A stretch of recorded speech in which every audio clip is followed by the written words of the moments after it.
IIT JEE 2007 में electromagnetic induction chapter पे पूछे गए इस क्वेश्चन को ध्यान से देखिए। इसका आंसर ऑलमोस्ट हर जगह पे आपको सही मिलेगा।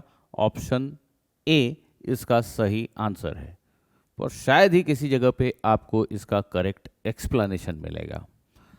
आज के इस वीडियो में इस क्वेश्चन को प्रॉपरली एक्सप्लेन करने की कोशिश करूंगा मैं। आप इसको सतही तौर पे जैसा देखते हैं उससे कहीं ज़्यादा डेप्थ है इस क्वेश्चन में। अरेंजमेंट कुछ इस तरह का है। एक कॉइल है, एक सोलेनॉइड है आप कह सकते हैं, जिसको एक एसी सोर्स से कनेक्ट किया गया है और इसके ऊपर एक रिंग है, मेटालिक रिंग है, कंडक्टिंग रिंग है। जब आप यहाँ स्विच ऑन करते हैं इसमें करंट आता है।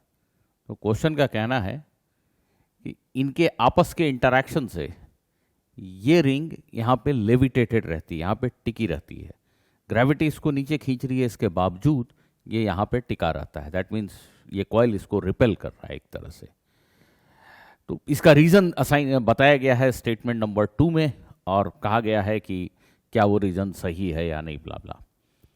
तो सबसे पहली चीज़, हम मैक्सिमम स्टूडेंट्स इवन टीचर्स से जब मैं बात करता हूँ तो सबके मन में एक ही चीज़ है कि हाँ, यहाँ तो रिपल्शन होगा ही। कैसे? मैं आपको थोड़ा कंफ्यूज करने की कोशिश करता हूँ। मान लेते हैं ये एसी सोर्स किसी टाइम पे इस कॉइल को जो करंट दे रहा है उस करंट का सेंस लेट अस से ये है। इस कॉइल में करंट का सेंस ये है, करंट ऐसा है। ये करंट इस टाइम पे जो मैग्नेटिक फील्ड यहां पे क्रिएट कर रहा है वो मैग्नेटिक फील्ड कुछ ऐसा है। ये फील्ड लाइंस है, राइट? ये करंट है, ये मैग्नेटिक फील्ड है। ये करंट टाइम चेंजिंग करंट है, एसी करंट है ये। इसको मैं I1 लिख ले रहा हूं, इट इज टाइम डिपेंडेंट। इसने जो मैग्नेटिक फील्ड बनाया है, नेचुरली ये मैग्नेटिक फील्ड भी टाइम डिपेंडेंट है। मैग्नेटिक फील्ड सोर्स करंट के प्रोपोर्शनल होता है। तो सिंप्लिसिटी के लिए लेट अस एज्यूम कि ये जो करंट है इसमें, इसका इक्वेशन है I0 sign omega T. I0 sign omega T. इस करंट के लिए हम ये डायरेक्शन पॉजिटिव ले रहे हैं। एक ग्राफ बना लेता हूं। करंट का वेरिएशन टाइम के साथ कुछ ऐसा चल रहा है। सपोज जिस इंस्टेंट की बात हम कर रहे हैं उस समय करंट कुछ यहाँ पे है। हम इस टाइम की बात कर रहे हैं, करंट पॉजिटिव है, इसको पॉजिटिव बोल रहा हूं मैं, और ग्रोइंग है, बढ़ रहा है। दैट मीन्स करंट की वजह से ये जो मैग्नेटिक फील्ड है ये इस डायरेक्शन में है और ग्रो कर रहा है, बढ़ रहा है। तो ये जो मैग्नेटिक फील्ड है ऑब्वियसली ये भी साइनोसॉइडल है। This has to be proportional to sine omega t because magnetic field is proportional to current. Actually magnetic field हर पॉइंट पे अलग अलग है, but let us not worry about that. किसी भी पॉइंट पे magnetic field is sine omega t के proportional तो होगा ही। अब अगर ये करंट ग्रो कर रहा है, जैसा मैंने कहा, इस पॉइंट को कंसिडर कीजिए, तो डेफिनेटली इस रिंग के थ्रू, रिंग को जस्ट आप 1 मिनट के लिए एक वायर लूप मान लो, सिंप्लिसिटी के लिए जस्ट एक सिंगल टर्न ऑफ वायर मान लो, उसके थ्रू फ्लक्स बढ़ रहा है। फ्लक्स बढ़ने से लेंज लॉ कहता है कि इसमें इंडक्शन होगा और इंड्यूस्ड ईएमएफ, इंड्यूस्ड करंट की टेंडेंसी होगी कॉज ऑफ इंडक्शन को अपोज करने की। जिस मोमेंट की हम बात कर रहे हैं उस मोमेंट पे करंट ग्रो कर रहा है, मैग्नेटिक फील्ड ग्रो कर रहा है, तो क्लियरली इस रिंग में जो करंट इंड्यूस होगा उस इंड्यूस्ड करंट का सेंस कुछ ऐसा होगा जिससे कि कॉज को अपोज किया जा सके। अगर करंट का सेंस ऐसा है जो मैंने दिखाया, तो ये करंट एक डाउनवर्ड मैग्नेटिक फील्ड क्रिएट करने की कोशिश करेगा जिससे फ्लक्स को बढ़ने न दिया जाए, उसको अपोज किया जाए। इस जो इंड्यूस्ड करंट है एक्चुअल में तो यहाँ एडी करंट्स होंगे, बट अभी आप सिंपल मॉडल लेंगे, इसको एक जस्ट एक सिंगल टर्न वाला वायर मान लीजिए। ये जो करंट है, इस करंट को मैं I2 लिख लेता हूं। ये I2 भी of course time dependent current है। This I2 is definitely equal to, 1 minute के लिए एक और सिंप्लीफिकेशन करते हैं। अभी इस रिंग में इंडक्टेंस को 0 मान लेते हैं, देयर इज नो इंडक्टेंस, सिर्फ रेजिस्टेंस है। तो इसमें ये जो करंट आएगा, इसमें induced EMF divided by resistance के इक्वल होगा। Forget about self inductance. तो induced EMF divided by resistance, induced EMF क्या है? Minus D phi by D T, right. इसके थ्रू जो फ्लक्स होगा वो ऑब्वियसली इस क्वांटिटी के प्रोपोर्शनल है, साइन ओमेगा टी के। इसको जब डिफरेंशिएट करेंगे, d phi by D t करेंगे, तो ये कॉस ओमेगा टी हो जाएगा, ओमेगा बाहर में आएगा, रेजिस्टेंस से डिवाइड करेंगे, जो भी होगा एक सब कुछ एक constant into cos omega T लिखा जा सकता है। सोच के देखिए, फ्लक्स जो होगा वो साइन ओमेगा टी के प्रोपोर्शनल है, और जो करंट है वो basically EMF divided by resistance के प्रोपोर्शनल है। ईएमएफ क्या है? D phi by D t. तो वो आप करेंगे, थोड़ा करके देखिए, तो everything else is constant except for cos omega t. ये जो माइनस साइन आता है, minus D phi by D t, उसकी चिंता मत कीजिए, हम सिर्फ एक इंस्टेंट की बात कर रहे हैं, और डायरेक्शन, करंट के डायरेक्शन को हमने ऐसे ही समझ लिया है। हमने समझ लिया है कि यही करंट का डायरेक्शन होगा इस इंस्टेंट पे। जब यहाँ करंट इधर है और ग्रो कर रहा है, तो इसमें इंड्यूस्ड करंट का यही डायरेक्शन है। इस करंट के लिए लेटेस्ट से इसी रेड एरो के डायरेक्शन को हम पॉजिटिव डायरेक्शन मान लेते हैं, मतलब इस समय पे इंड्यूस्ड करंट पॉजिटिव ऐसा मान लेते हैं। इस इंस्टेंट में इनका इंटरेक्शन कैसा है? बहुत सिंपल है, रिपल्शन है। इस पूरे कॉइल को, सोलेनॉइड को आप एक ऐसा मैग्नेट इमेजिन कर सकते हैं, और इसमें करंट ऐसा है, इसका मैग्नेटिक डाइपोल मोमेंट नीचे है। इस रिंग को आप एक ऐसा मैग्नेट इमेजिन कर सकते हैं। तो नेचुरल सी बात है, नॉर्थ पोल फेस कर रहे हैं और एक रिपल्शन है। तो इसको देखकर सभी ने डिक्लेयर कर दिया कि हाँ, यहाँ तो रिपल्शन होगा ही, इसमें कौन से आश्चर्य की बात है। जरा ध्यान से देखिए, अगर अभी तक आप मेरे वीडियो में बने हुए हैं तो मेरी बात को सुनिए। ये जो करंट है, ठीक है, इस पॉइंट पे हमने जो सोचा ठीक है, यहां से यहां तक सब कुछ ठीक है। जब ये करंट रिड्यूस होने लगा तब क्या? यहां पे सोच के देखिए तो जरा आप, ये करंट अभी भी पॉजिटिव है, पर अब ये डिक्रीज होने लगा। अगर ये करंट डिक्रीज होता है तो ये जो मैग्नेटिक फील्ड है ये डिक्रीज होगा, डिक्रीज होगा। अगर ये मैग्नेटिक फील्ड डिक्रीज होता है तो यहां जो इंड्यूस्ड करंट है उसका सेंस उल्टा हो जाएगा। ये जो रेड एरो है, इसके ऑपोजिट सेंस में, इसके ऑपोजिट सेंस में कुछ ऐसा करंट यहां फ्लो कर रहा होगा। अब आप देखिए, ध्यान से देखिए, इसमें करंट का सेंस है, ये बस करंट डिक्रीज हो रहा है। इसमें इंड्यूस्ड करंट का डायरेक्शन इधर हो गया। अब आप ऐसे ही मैग्नेट से रिप्लेस करके देखेंगे तो दिखेगा कि अट्रैक्शन हो रहा है। कहने का मतलब कि क्वार्टर ऑफ साइकिल में यहां से यहां तक जब करंट ये ग्रो कर रहा है तो रिपल्शन है। आप ध्यान से देखिए, यहां से यहां तक में अट्रैक्शन है। उसी तरीके से बाकी 2 क्वार्टर साइकिल में भी आप पाएंगे, एक साइकिल में रिपल्शन है और एक क्वार्टर साइकिल में अट्रैक्शन है। इसका मतलब इन दोनों के बीच का एवरेज फोर्स तो 0 है। ये इस पर कोई फोर्स नहीं लगा रहा है। तो जब इस पर एवरेज फोर्स 0 है तो फिर ये टिका कैसे रहेगा? अच्छा, क्वेश्चन में आपने शायद एक बात नोटिस नहीं किया है, जरा ध्यान से पढ़िए क्वेश्चन को। देखिए, स्टेटमेंट 2 को ध्यान से पढ़िए। एवरेज फोर्स की बात कर रहा है। यहां पे स्टेटमेंट कहता है, in the above situation a current is induced in the ring which interacts with the horizontal component of the magnetic field to produce an average force in upward direction. Question बनाने वाला बहुत ही चालाक, वो ये नहीं बोल रहा है हर समय फोर्स अपवर्ड है।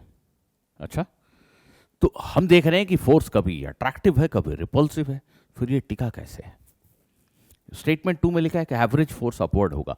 अभी तक जो हमें समझ में आ रहा है, एवरेज फोर्स तो 0 है, क्योंकि एक साइकिल में परफेक्ट 2 क्वार्टर्स में रिपल्शन है और 2 क्वार्टर में अट्रैक्शन है, तो एवरेज फोर्स तो 0 है। फिर रिपल्शन होने की गुंजाइश कहाँ है? रिपल्सन आप उसी केस में इमेजिन कर पाओगे, समझ पाओगे, जब आप ये समझो कि ये जो रिंग है इसमें इंडक्टेंस भी है, जो कि है। अगर उसमें इंडक्टेंस है, अगर उस रिंग में इंडक्टेंस है, तो फिर ये जो ईएमएफ इंड्यूस हुआ इसमें, वो सिर्फ एक रेजिस्टेंस को नहीं देख रहा है। जो करंट लिखेंगे वो ईएमएफ बाय रेजिस्टेंस नहीं लिख सकते, वो एक एलआर सर्किट है। इस रिंग में एक इंडक्टेंस भी है और एक रेजिस्टेंस भी है, तो इफेक्टिव सर्किट जो है वो कुछ ऐसा है, इस रिंग का सर्किट, जिसमें ये इंड्यूस्ड ईएमएफ है। तो इंड्यूस्ड ईएमएफ, अगर हम फिर से इसी रेड एरो के डायरेक्शन को पॉजिटिव माने, इंड्यूस्ड ईएमएफ अगर ऐसे करंट को ड्राइव करने की कोशिश कर रहा है, उसको हम पॉजिटिव बोल रहे हैं। इस करंट को हम पॉजिटिव बोल रहे हैं।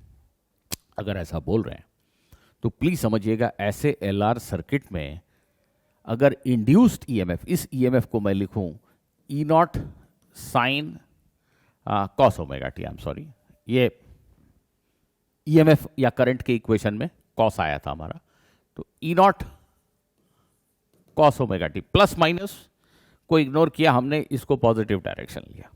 ठीक है, फिर से वापस आ जाइए, इसी इंस्टेंट के बारे में सोचिए, कोई कंफ्यूजन नहीं होगा, इस मोमेंट पे सोचिए, ऐसा कुछ है और ये एक एल है और आर है। तो ऐसे सर्किट में करंट और वोल्टेज दोनों सेम फेज में नहीं होते। यहां पे ये जो करंट होगा I2, ये फेज में वोल्टेज के कंपैरिजन में पीछे होगा, फेज में वोल्टेज के कंपैरिजन में पीछे होगा। दैट मीन्स ये जो I2 करंट है, इसका इक्वेशन अब कुछ ऐसा हो जाएगा। एक्चुअल में there is a phase lag. ये जो करंट यहां इंड्यूस हुआ है, it will have an expression of this kind, I naught cos omega T minus delta, right. तो इस लूप में induced current I naught cos omega T minus delta है, cos omega T minus delta है, और ये phase lag ही actually average current की, average force की वजह है। आई रिपीट, मैं फिर से एक बार आपको साइन कन्वेंशन को समझा दूं कि हमने ये करंट का डायरेक्शन लिया था, इनिशियल किसी इंस्टेंट पे ये करंट इस डायरेक्शन में है, ये ग्राफ में इस पोजीशन पे से रिप्रेजेंट हो रहा है। इसी मोमेंट पे हम अगर देखते हैं तो इसमें रेड एरो की डायरेक्शन में एक्चुअली में करंट है, बट वो जो करंट का इक्वेशन है, ये करंट और ये करंट दोनों सेम फेज में नहीं है, फेज का डिफरेंस है। तो ये जो करंट है इसको मैं लिख सकता हूँ I naught cos omega T minus delta, और जो इसमें करंट था I1, इसको लिख सकता हूँ, एक्चुअली थोड़ा सा ये भी आई नॉट और ये भी आई नॉट ठीक नहीं लग रहा है, इसको आई नॉट डैश में लिख देता हूँ, है ना, ये साइन ओमेगा टी। अब दो करंट हैं बेसिकली, कुल मिला के इंटरेक्शन तो इन्हीं के बीच में है। एक करंट ऐसा है, एक करंट ऐसा है। इस समय रिपल्शन है, इसी फोर्स को हम पॉजिटिव फोर्स एक तरह से सोच रहे हैं। ये जो भी रिपल्शन है, ये जो भी फोर्स है इनके बीच में, it has to be proportional to I1 I2, product of I1 and I2। तो कांस्टेंट हम नहीं लिख रहे हैं, जस्ट ये समझ रहे हैं कि force is proportional to product. तो ये जो फोर्स है, it is some constant F0 into this. इसको ध्यान से देखिए, साइन ओमेगा टी और cos a minus b, cos omega t cos delta plus sine omega t sine delta. This is how force is varying with time. And I repeat, अगर ये number positive आया तो force upward है हमारे convention में, और ये number अगर निगेटिव आया तो फोर्स अट्रैक्टिव है। तो नेचुरली फोर्स रिपल्सिव भी होगा और अट्रैक्टिव भी होगा, अट्रैक्शन भी होगा, रिपल्शन भी होगा, दोनों चीजें होंगी, no doubt about it. Average, assuming कि ये AC source high frequency source है, जैसा नॉर्मली घरों में होता है, एक सेकंड में 50 साइकिल पूरे हो रहे हैं, 50 हर्ट्ज का सोर्स है, अगर ऐसा मान लें, काफी तेज चेंजेस हो रहे हैं। अगर इंडक्टेंस नहीं होता तो एवरेज फोर्स जीरो होता, कॉमन सेंस ने कहा, बट इस फंक्शन का एवरेज जीरो नहीं है। देखिए, इसका अगर आप एवरेज निकालेंगे तो ये ऐसा हो जाएगा, F0 कॉस डेल्टा और sign omega t cos omega T को मैं साइन 2 ओमेगा टी ऐसा लिख देता हूं, इसका एवरेज।